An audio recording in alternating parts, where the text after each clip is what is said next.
Pernah nggak sih kamu ngerasa nggak tenang atau ngerasa mati gaya, kesepian, bahkan ngerasa nggak bisa hidup tanpa handphone? Gimana kalau perasaan-perasaan tersebut itu mengindikasikan bahwa benda kecil itu sedang mengubahmu secara diam-diam dan lebih dari yang kamu sadari? Dari cemas, kurang fokus, kesepian, hingga dampak pada kesehatan mental. Apakah benar ini harga yang harus kita bayar? Is it worth it? Karena bukan hanya waktu yang hilang gitu loh ya, tapi juga kualitas hidup kita. Ponsel kita bisa membuat kita lupa bagaimana caranya berhubungan dengan dunia nyata. Pada tahun 2003, Indonesia itu adalah nomor satu yang kecanduan parah dengan smartphone. Mengutip dari CNBC Indonesia, warga Indonesia adalah satu-satunya yang menghabiskan waktu menatap layar handphone lebih dari 6 jam setiap hari. Ini menjadikan Republik Indonesia sebagai negara nomor satu di dunia dalam hal kecanduan smartphone. Dalam State of Mobile 2024 yang dirilis oleh Data AI, warga Indonesia menjadi pengguna yang paling lama menghabiskan waktu dengan perangkat mobile seperti handphone dan tablet pada 2023, yaitu 6,05 jam setiap hari, yang mana menjadikannya satu-satunya masyarakat yang menghabiskan waktu di smartphone lebih dari 6 jam setiap hari. Pada posisi kedua, warga Thailand hanya menghabiskan 5,64 jam per hari. Kemudian di posisi ketiga ada Argentina sebanyak 5,33 jam per hari. I don't know, apakah ini prestasi yang membanggakan atau malah sebaliknya? Emang sulit dipungkiri ya, kita hidup di era di mana notifikasi itu lebih sering kita perhatikan daripada orang di sekitar kita. Dan tanpa kita sadari, kebiasaan ini mengubah siapa diri kita.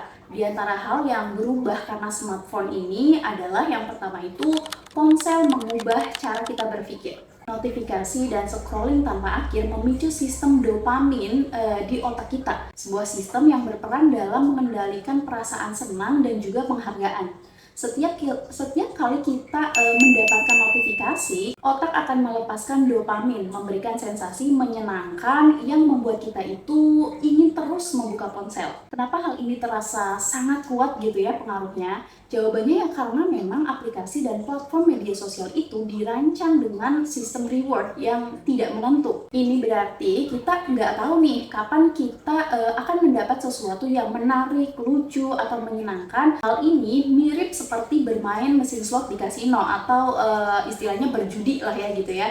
Ketidakpastian ini membuat kita itu terus scrolling layar, berharap mendapatkan hadiah berikutnya. Kalau kita bandingkan dengan kecanduan lainnya, ini emang punya kesamaan banget ya. Misalnya aja kecanduan judi gitu ya, sama seperti penjudi yang terus menarik tuas mesin slot, kita itu terus scrolling layar ponsel, berharap mendapatkan sesuatu yang menarik di sosial media.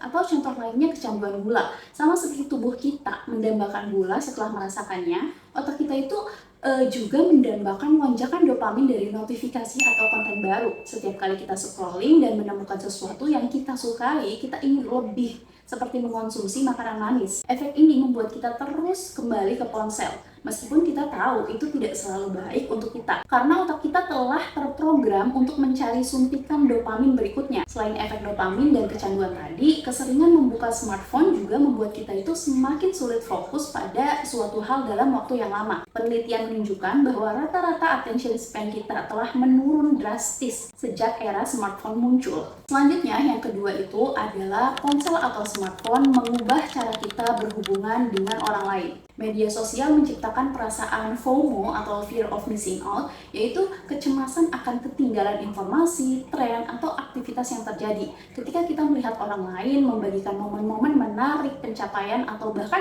sekedar momen-momen sederhana yang terlihat menyenangkan gitu ya, kita merasa harus selalu terhubung agar tidak merasa tertinggal. Ini mendorong kita untuk terus memeriksa ponsel, memperbarui status, atau scrolling terus-menerus tanpa henti. Nah, hal ini juga yang bisa mengganggu kehidupan di dunia nyata. Saat kita bersama teman atau keluarga, kita seringkali tergoda untuk memeriksa notifikasi atau sekedar melihat update gitu ya dari sosial media, daripada benar-benar mendengarkan atau berinteraksi dengan orang yang sedang bersama kita. Hal ini membuat kita itu tidak sepenuhnya hadir, sehingga mengurangi kualitas hubungan dan momen kebersamaan tersebut kan. Dan kadang ada juga nih yang pas ketemu teman atau keluarga langsung sibuk ambil foto, ambil video, dan ketika dirasa sudah cukup untuk update, semuanya langsung sibuk dengan ponsel masing-masing, mengedit lah, upload sana sini lah, ya kan. Selain itu semua, media sosial yang paling sering kita buka dengan ponsel kita nggak jarang menampilkan versi terbaik dari kehidupan orang lain nih, yang bisa membuat kita itu merasa kurang percaya diri atau tidak puas dengan kehidupan kita sendiri. Hal ini dapat menyebabkan kecemburuan atau ketidakpuasan yang berdampak negatif pada cara kita berinteraksi dengan orang di sekitar kita. Dan jangan salah loh, keseringan membuka handphone, scrolling sosial media, itu bisa berpengaruh pada menurunnya kemampuan berkomunikasi kita. Jadi bukan cuma anak kecil ya, yang kalau keseringan bermain gadget itu bisa berpotensi speech delay, tapi orang dewasa juga bisa ternyata. Dalam artian begini, karena kita terbiasa berkomunikasi melalui layar, kemampuan untuk berbicara secara tatap muka itu atau mendengarkan dengan penuh perhatian itu menjadi berkurang. Akibatnya percakapan di dunia nyata terasa kurang mendalam dan hubungan menjadi lebih dangkal. Dengan terus-menerus mencari validasi dan koneksi online melalui gadget atau smartphone, kita sebenarnya mengabaikan hubungan yang paling nyata dan berharga dalam hidup kita.